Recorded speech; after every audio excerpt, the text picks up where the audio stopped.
Hi there, my name is Dr. Tim Grivois, and I'm the Executive Director of TGS Educational Consulting. And I'm so glad that you found this video. And it's going to be how to create school-wide behavior interventions without necessarily collecting every last little bit of behavior data and entering every last little thing into a software system.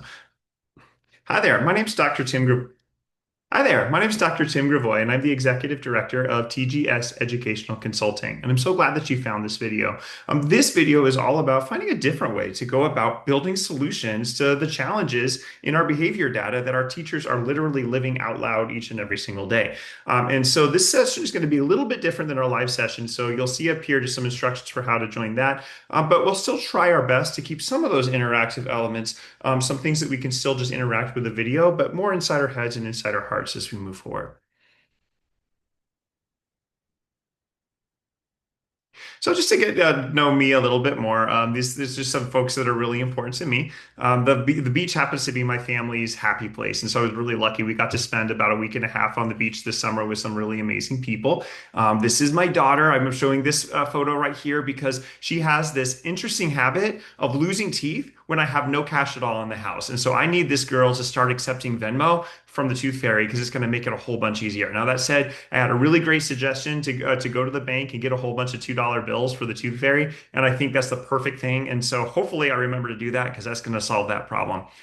These are my family. We're celebrating the first day of school here, and it was a while ago, and it was the first day of school was a while ago. But it was really great to be able to be there with my kids at the first day of school because usually the first day of school starts in a different day, and they're with their other parent. But this year I got to be with them on the first day and celebrate that. So clearly I'm way too happy. It almost looks like it's my first day of school, for goodness sakes.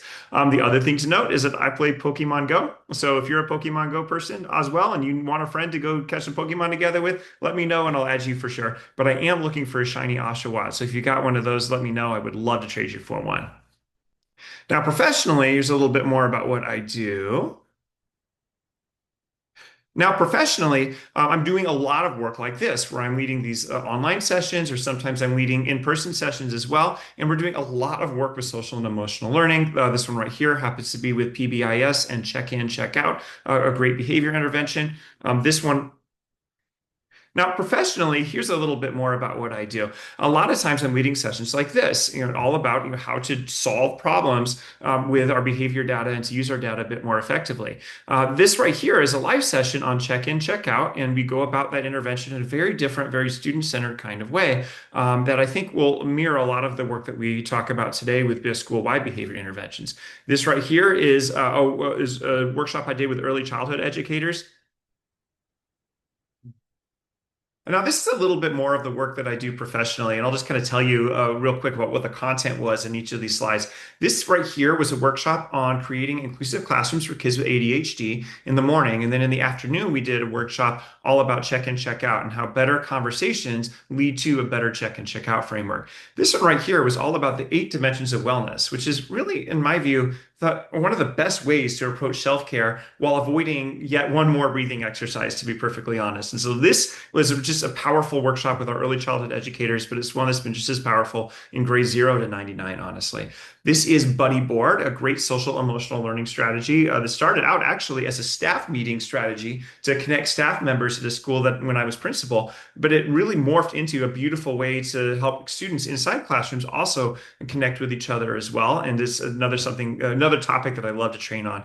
And this is Mood Meter. What's interesting about this is that both of these folks are actually school leaders now in completely different roles, but are leading schools. And I'm really excited to see how all of the stuff that they do with social and emotional learning and building a nuanced emotional vocabulary gets lived out loud in the schools that they're working at right now too.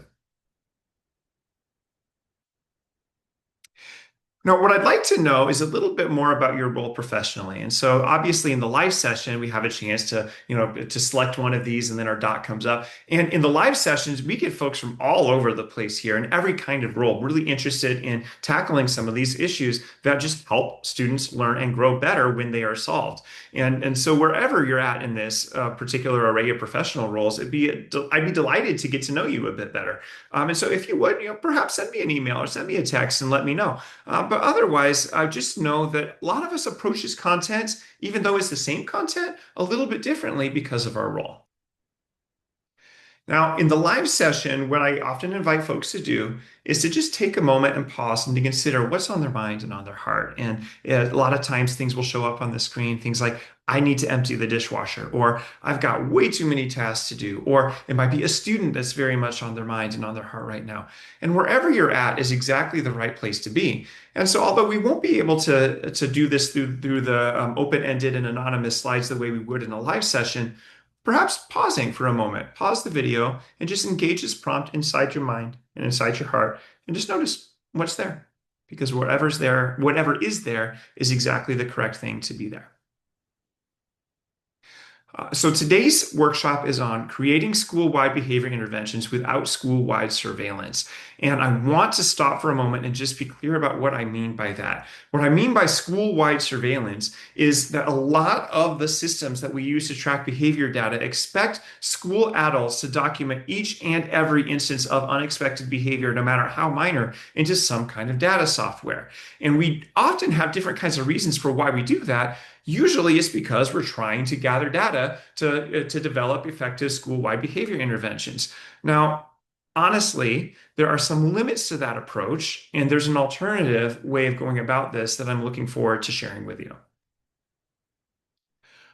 In the live session, I ask folks, all right, my school tracks behavior data in, is it SWIS? Is it PBIS Rewards? Is it LiveSchool? Is it Panorama? Is it some other kind of data system here? And it's interesting to note that lots of schools use lots of these different kinds of systems.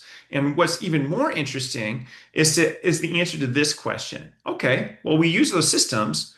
How about this? We use this data to develop school-wide behavior supports.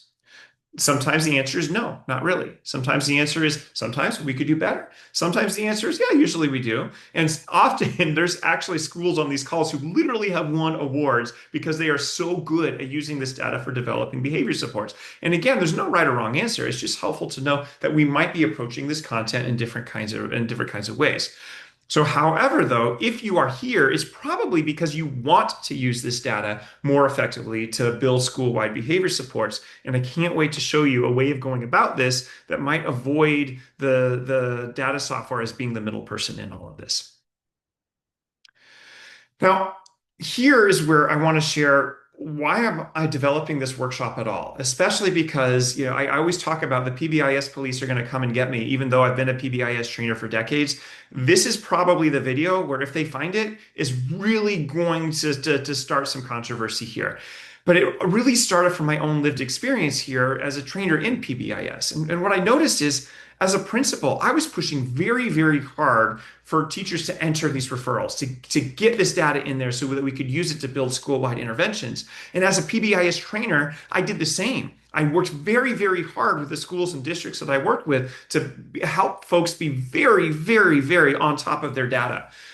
After about a decade of this, though, what I really noticed is our data was accurate-ish, but there was really low follow through with whatever solutions folks came up with, if they even were able to come up with solutions at all. Even getting through any kind of protocol to get this data used in any kind of way was very difficult for schools and school leaders to do. Now, the other thing that I also noticed is here is something that I very rarely hear a whole lot of educators say, and it's in a bit sassy voice, but hear me out here. Our principal is completely on top of every behavior problem and provides timely support in all instances. Now, here's the thing. Principals are busy people. Teachers are busy people. If you are working in a school, you do not have gobs of extra time to be responding to every last instance of unexpected behavior that happens at a school. But one of the things that commonly comes up, even in schools that are working very hard to implement positive behavior intervention and supports or to use their behavior data to come up with school-wide behavior interventions, very often staff will feel like their principals are not providing effective support, or they're not doing enough, or they're not responding to the latest thing that has happened. And that's very much not because teachers are looking for someone to blame. It's likely because the system itself is not designed for the most effective kinds of communication and use of this data in the first place. And so what we provided here is a different kind of protocol that we work together collaboratively. So it is very, very clear to teachers and principals that we are actually in the same room right now, gathering this data and working together to solve these problems. Ultimately, all of these issues with folks, struggling to get data in, but not really having time to do it, referrals not getting entered. All of this after about 10 years of being a principal and then also training in positive behavior intervention and supports and using, school-wide information systems to make this data happen. It led me to wonder, what if the problem really is with PBIS, and specifically with the behavior data software that we're expecting schools to use to implement PBIS? The first question is anyone doing anything with the data? Teachers are right to ask this question. Why am I entering all of these referrals if I can't tell what anyone's doing with this data?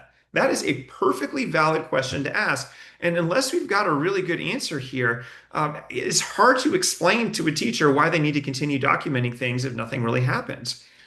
The second question that I started to wonder about is data in the software really more accurate than what teachers already know? When we think about behavior data, this behavior data is data that teachers are living out loud each and every single day in their classrooms, and principals are living out loud each and every single day throughout the entire school. And when it comes to thinking about, oh, but the data needs to be in this in the software system for it to be accurate, well, it's teachers who are entering this data anyway. And so it really made me think that perhaps the data collection software that we're using is kind of sort of in the way of developing the solutions that we really want. So if it's ultimately teachers who are entering this data anyway, it's only going to be as accurate as the teacher perceptions that are going into it in the first place.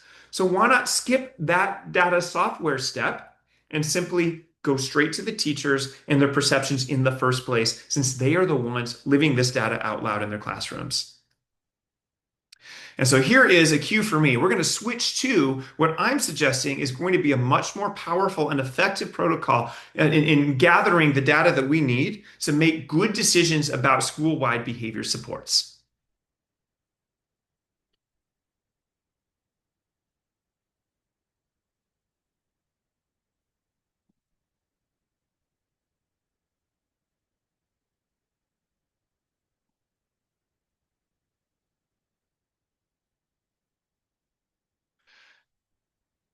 So this is going to be emailed to everybody who registered for this webinar, and so this is going to be emailed to you.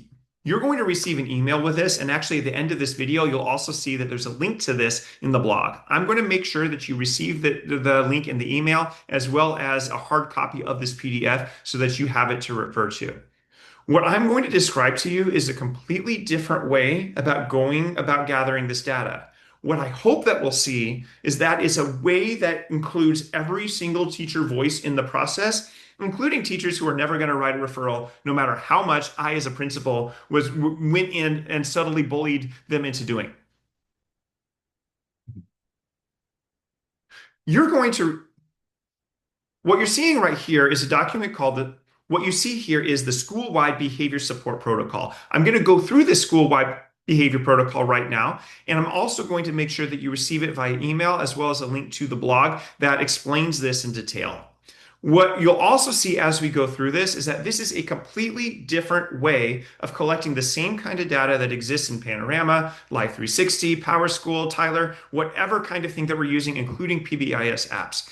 However, in my view, this data is exactly the same as the data that teachers are living out loud. The only difference is we don't necessarily have to ask them to enter each and every referral in there. The other thing that we'll notice is if you are a school leader, if you're a principal, if you are a member of a PBIS team, you know for a fact that there are certain staff in your building that you can talk to a million times about the need to enter more referrals, and they're just not going to do it. It's just not something that either there's a value reason not to do it, or they just don't have time. And so the good news about the Schoolwide Behavior Support Protocol is it's something that we can really accomplish in about 3 minutes at the beginning of a staff meeting, work on separately as a behavior team, and then share out in about 5 to 10 minutes at the next staff meeting. And that quick turnaround time ensures that every single teacher's fingerprints are going to be on this data.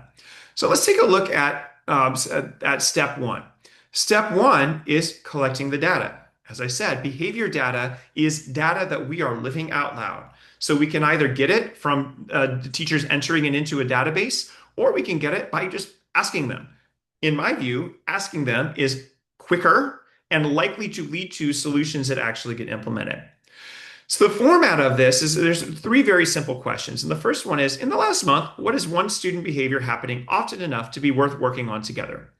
So staff will just think, all right, what is one student behavior that's happening often enough that is worth all of us working together to come to a solution? Next question, where and when does this behavior tend to happen? This is exactly the kind of data that we would summarize inside of a SWIS drill down or a Panorama view or any other kind of data software tool that does this. The next one, on a scale of 1 to 4, how manageable is student behavior school-wide right now? Now, a 4 is totally manageable, just fine. That's great news because we might not even have a problem that we need to spend a lot of time solving. And how nice would it be to be able to tell teachers, hey, this month we don't need to work on a behavior intervention because things are fine. Now, if that changes next month when we do this again, of course we can come up with something quick and easy to do, but we might not necessarily need to do that. However, if staff are indicating that no, there are some behaviors that are definitely worth us working on together, and it's not really easy for us to manage on our own, that's good data for school leaders as well as PBIS teams that there's something that we can do.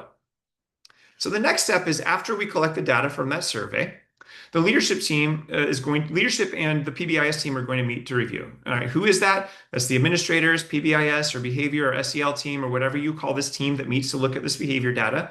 Now, I also recommend including students and home grown-ups. Now, we don't need students and home grown-ups to show up to every single team meeting, but sometimes, depending on what shows up in the data, their input is very, very valuable. But sometimes their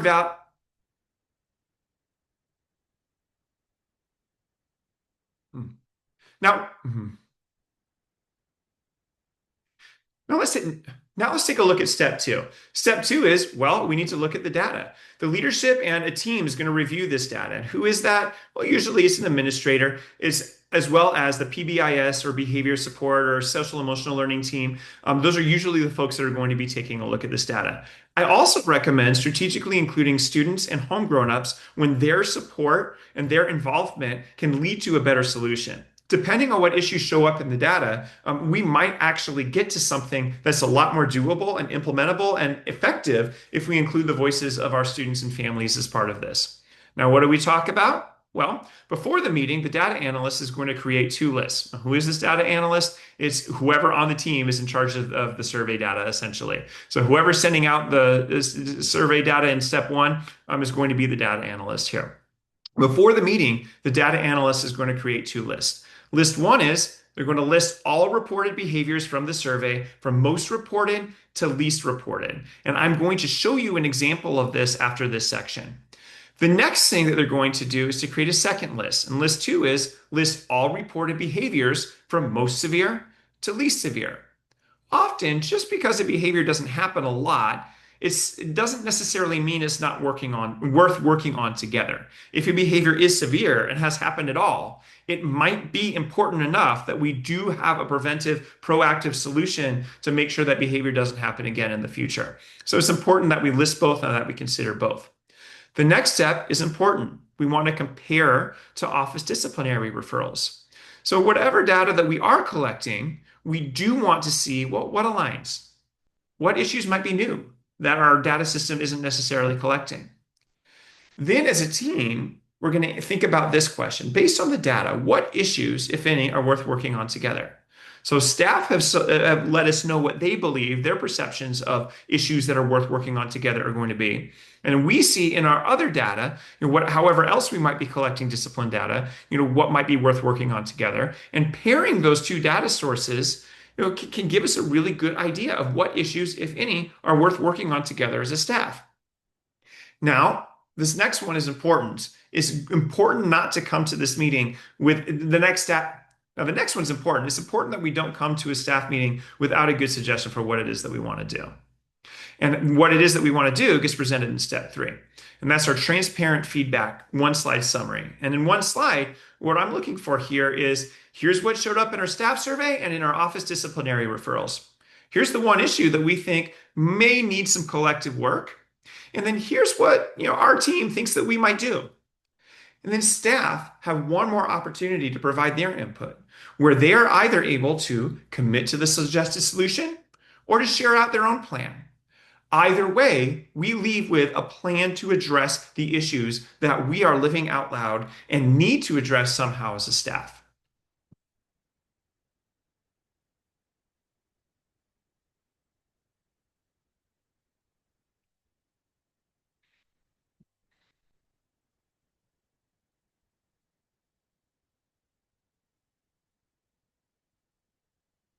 Now, what I love about this is that it works with or without SWIS at all. So if you're using SWIS or if you're using Tyler or PowerSchool or Synergy or some other kind of way of tracking behavior data, and that's what you've typically been using to develop school-wide behavior interventions, the school-wide behavior support protocol will work with all of those data systems or without. Now, what I love about the school-wide behavior protocol is that it works with or without SWIS, with or without Panorama, with or without Tyler, Synergy, or any other way of collecting behavior data. Now, if you're using it with some other kind of behavior data system, you can use data to validate patterns, and you can use the protocol to capture teacher reality. Now, what's most important about it is actually developing a solution that people will do. And the reason why this tends to work so much better is because when we do this together, we get both the accuracy in terms of identifying the right problem, but we also get so much better buy-in because all of our staff have their fingerprints on the solution. They see that when they report something, it gets acted on in a meaningful kind of way. And even when a suggestion is presented to them, it's presented as an invitation, not as an expectation. And they're welcome to find their own solution to it. The only thing that's not up for debate is that we're going to commit to some kind of solution here. What I would love for everyone to do is to give it a try. And so here's the link where you're able to give it a try. And you can see this link as well in this video description, as well as in the email that got sent to you. You'll have the entire article explaining what this is all about, as well as a way where you can download copies of this template. So it's probably a good one to bookmark if you plan on using this template later. You'll also receive copies of this template in your email, and it's something that is really important to give a try to. And if you'd like some help developing the survey in the first place, I can't wait to help. And now this is the most important step and now this is the most important step, and that's to give it a try. Now, in the live session, you can just tap on this link and it takes you right there. I'm going to make sure in the email that's connected to this video that you have that link, and you can click on that link and get to the article that explains this in a comprehensive kind of way. But you will also be able to download the school-wide behavior support protocol, and you'll also receive as well. And now we're at the most important part of our session, where is our invitation to give it a try. What you can do is you can click on this link that's in your email, and you'll be able to go download the School-Wide Behavior Support Protocol. And I've also attached a copy of that in the email that was sent to you as well. I want to know how it works, and I want to know what the sticking points are, and I want to show up for you as you live this learning out loud. And as always, I'm just grateful for you, grateful for your engagement, and I hope that you have so many opportunities to be as good, kind, and generous to yourself as you are to those you serve.